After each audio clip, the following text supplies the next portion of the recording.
Hi everyone, in this video I will show you how to get refund on Steam.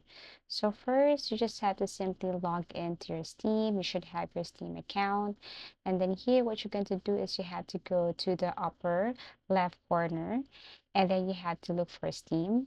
Now once you found Steam, you have to scroll down and then tap settings. Under settings you have to look for account and then click this account details right here. In the account details, you will see this view purchase history.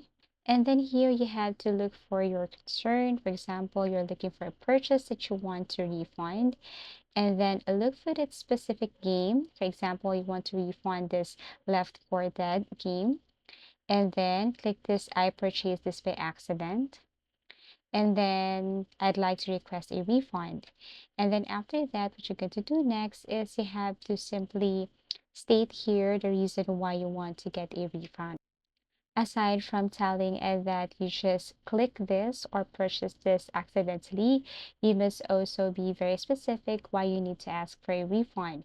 Let's just say the game is no longer interesting or something like that, or you want to look or buy for another game, and let's just say it's not intended, or let's just say someone used your account like that. So you just have to be very specific right here and then submit this. Now what you're going to do next is you just have to wait for a couple of days, something like that, and then they will just message you or contact you. So you have to check your email time to time, and then you just have to follow the instruction once they have sent you a message. So basically, that's it. Thank you for watching, and see you again in our next videos.